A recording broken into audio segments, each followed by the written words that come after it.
नमस्कार, मैं हूं आपके साथ हेमंत कुमार और आज हम बात करने वाले हैं कि अमेरिका की संसद में आखिरकार ईरान के युद्ध को रोकने को लेकर के कैसा प्रस्ताव पारित हो गया और ट्रंप पर इस प्रस्ताव के पारित होने के बाद असर क्या पड़ने वाला है। इससे भी बड़ी बात यह कि ट्रंप की पार्टी में क्रॉस वोटिंग हो गई और अमेरिका की संसद में जो हुआ वो ट्रंप के लिए टेंशन कैसे दे गया, इस वीडियो में हम विस्तार से समझेंगे। क्योंकि वो कौन से सांसद हैं ट्रंप की पार्टी के, रिपब्लिकन पार्टी के, जिन्होंने ट्रंप के खिलाफ वोटिंग कर दी और ये प्रस्ताव हो गया पास। अब इससे ट्रंप की मुश्किलें कैसे बढ़ेंगी और क्या इस प्रस्ताव के पास होने से युद्ध रुक पाएगा, ये सबसे बड़ा सवाल जो इस वक्त आपके जहन में आ रहा होगा। आज हम इसी पर बात करने वाले हैं क्योंकि अमेरिका की संसद ने एक ऐसा प्रस्ताव पास किया है जिससे ट्रंप के जो सैन्य शक्तियों की ताकत है उसको सीमित कर दिया गया है। अब हम देखेंगे कि जब वोटिंग हुई तब ट्रंप की जो पार्टी है, रिपब्लिकन पार्टी, उसमें 4 सांसद ऐसे थे जिन्होंने ट्रंप के खिलाफ जाकर के वोट डाला इस प्रस्ताव में। हालांकि 3 ऐसे सांसद भी हैं जिन्होंने वोटिंग में भाग ही नहीं लिया और इसके चलते कहा यह जा रहा है कि ट्रंप के खिलाफ ये प्रस्ताव एक तरह से पारित हो गया, जिससे ट्रंप की जो सैन्य शक्तियां हैं वो अब सीमित हो गई हैं।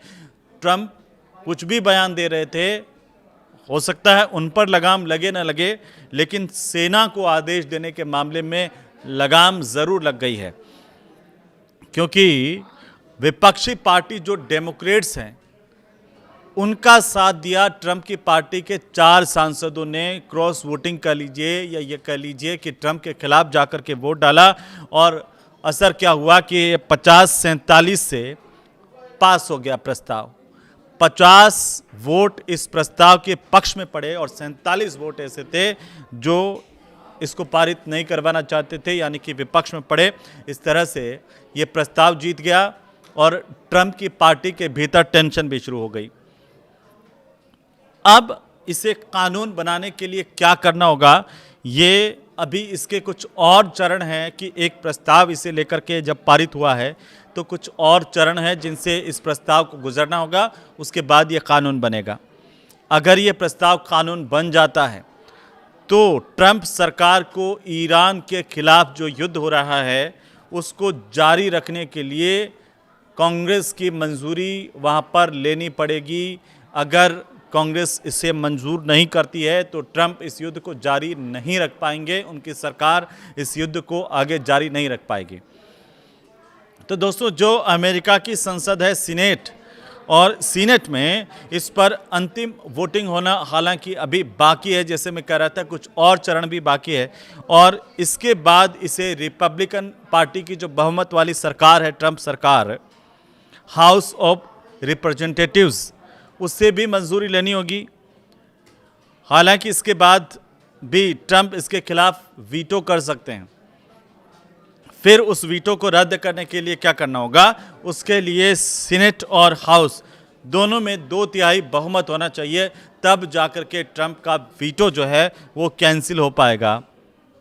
जो फिलहाल ये माना जा रहा है कि थोड़ा मुश्किल है, और क्या इसकी वजह से ट्रंप के सामने कोई मुश्किल खड़ी हो रही है, तो फिलहाल ऐसा लगता हुआ नजर नहीं आ रहा। लेकिन विपक्ष ने क्या कहा, अमेरिका में विपक्ष ने कहा कि युद्ध शुरू करने का अधिकार संसद के पास हो, ये मांग की गई है।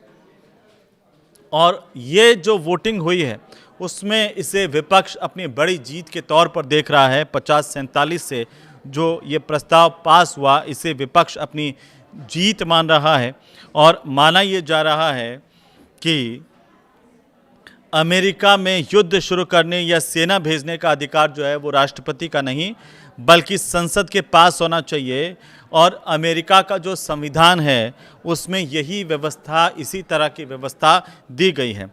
अब इस प्रस्ताव को जो वर्जीनिया के डेमोक्रेट्स हैं, सीनेटर टिम केन, वो लेकर के आए इस प्रस्ताव को, और बहस जब हुई तब टिम केन ने ये कहा कि अभी जब युद्ध विराम की बात हो रही है तब ट्रंप को संसद के सामने आकर के अपनी रणनीति संसद को बतानी चाहिए।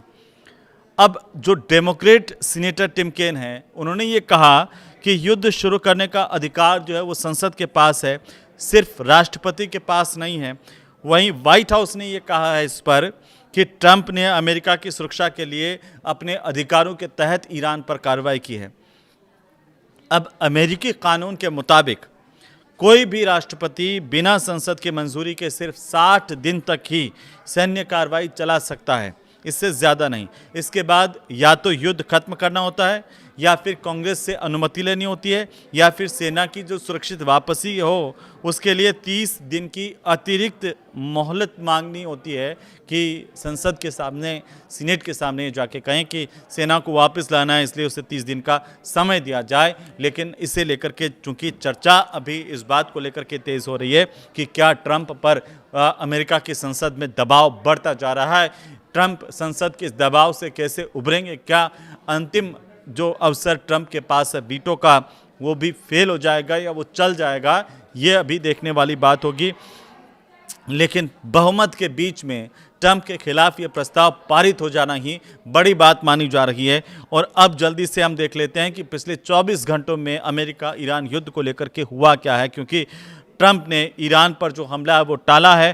ट्रंप ने कहा कि अमेरिका ईरान पर सबसे बड़ा हमला करने वाला था, लेकिन फिलहाल इसे रोक दिया गया है। इसके पीछे की वजह क्या है, वो अलग अलग तरीके की चर्चाएं सामने आ रही। कोई कह रहा है कि संसद में ये प्रस्ताव आ रहा था, कोई कह रहा है कि दूसरे देशों का दबाव है, तो अलग अलग बातें। कोई कह रहा है कि अंदरूनी ही ट्रंप के सरकार के अंदर ये दबाव है कि क्या कर रहे हैं, इतने दिन से युद्ध चल रहा है, देश को भी परेशानी हो रही है। अब आप देखिए कि ये रोक दिया गया, बड़ा हमला होते होते रुक गया है। ट्रंप ये कह रहे थे कि वो बड़ा हमला करेंगे, नेस्तनाबूद कर देंगे, लेकिन वो नहीं कर पाए हैं। ये कहा है कि कतर, सऊदी अरब और यूएई जो हैं, उन्होंने बातचीत का मौका देने के लिए यह आग्रह किया था कि भाई ईरान को एक बातचीत का मौका दिया जाए। और यह आग्रह किसने किया? कतर ने किया, यूएई ने किया और सऊदी अरब ने किया अमेरिका से कि भाई बातचीत का मौका दें, इसलिए अभी आप ये हमला मत कीजिए। और ये कहा जा रहा है कि इसकी वजह से ट्रंप ने ये हमला टाला है। दूसरी बड़ी बात 24 घंटे में यह हुई कि ईरान ने हॉर्मुज स्ट्रेट पर अपना नया कंट्रोल सिस्टम बना लिया है। और ईरान ने ये जो नया कंट्रोल सिस्टम बनाया हॉर्मुज स्ट्रेट से जब गुजरने वाले जो जहाज हैं उनके लिए अनुमति को अनिवार्य कर दिया है। भाई जो अनुमति लेकर के नहीं जाएगा उसे जाने नहीं देंगे, ये सीधा सीधा ईरान का संदेश है और इसको वो लागू भी कर रहा है। ईरान ने कहा कि बिना परमिशन यहाँ से हॉर्मुज से गुजरना अवैध माना जाएगा, परमिशन होगी तो बात होगी। ईरान ने यह कहा कि यूरेनियम संवर्धन पर समझौता जो है वो नहीं करेंगे। अमेरिका ने कहा कि जो एनरिच्ड यूरेनियम है वो आप हमें दे दीजिए और तब हम मान लेंगे कि युद्ध खत्म करना चाहिए। लेकिन ईरान ने इस पर बिल्कुल मना कर दिया, ये भी कह दिया कि यूरेनियम संवर्धन पर कोई समझौता नहीं होगा और उनका देश किसी के दबाव में नहीं आने वाला है। राष्ट्रपति जो मसूद हैं उन्होंने भी कहा कि बातचीत होगी, लेकिन ईरान जो है वो झुकेगा नहीं।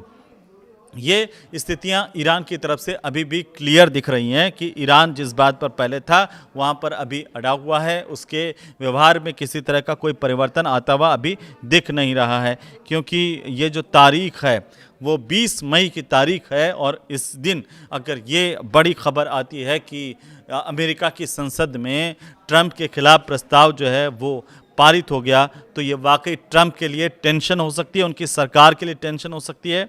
और दूसरी जो बड़ी खबर आई 24 घंटे के भीतर वो यह आई कि अमेरिका की जो नाकाबंदी है उसकी वजह से ईरानी तेल जो है वो फंस गया है। ईरान को भी टेंशन इससे हो गई है। अमेरिका यही चाहता था और आखिरकार क्या अमेरिका जो चाहता था उसने कर दिखाया या अमेरिका जो चाहता था वो हुआ ही नहीं। और अमेरिका अब इस टेंशन में है कि इतना सारा पैसा बर्बाद कर दिया, इतने सारे हथियार बर्बाद कर दिए और निकला कुछ नहीं, वही ढाक के तीन पात वहीं आकर के खड़ा हुआ है। क्योंकि ईरान तो कह रहा है कि वो अपना संवर्धित यूरेनियम से संबंधित कोई समझौता करने वाला है नहीं, वो किसी दबाव में आने वाला है नहीं। तो ट्रंप अब क्या करेंगे, ये बड़ा सवाल है।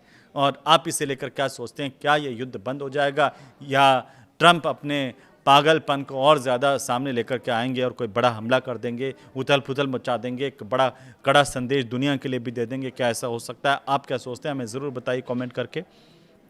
और ये वीडियो कैसा लगा आपको, ये भी हमें ज़रूर बताइए। नमस्कार।